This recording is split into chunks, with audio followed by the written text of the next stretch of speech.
A bird flu outbreak hits a local farm, and now a family has to destroy the flock and eggs produced. It happened at the Funk family farm in Freeburg, Illinois, about 35 miles southeast of St. Louis. Fox News' Patrick Clark shows us the issue, all new at 6. It's a picturesque entrance to Funk Family Farm in Freeburg, Illinois, but a rough chapter now after the bird flu was confirmed on Monday. So I started talking to veterinarians. I had a member from the USDA come out yesterday and collect dead birds. They tested them yesterday, and then last night I got the results that it was a positive avian influenza outbreak. Egg sales are halted and the remaining chickens unpopulated. Joel Funk theorizes how his chickens might have contacted the bird flu.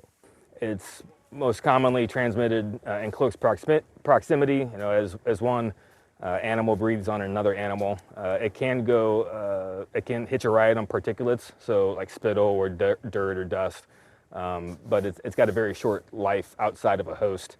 But typically what happens is, it's found amongst wildlife as well. So, a bird will come in, land, we'll pass it to one of my birds, and then that bird will then go back into the coop at night to roost, and then it's sharing its breath with everyone else.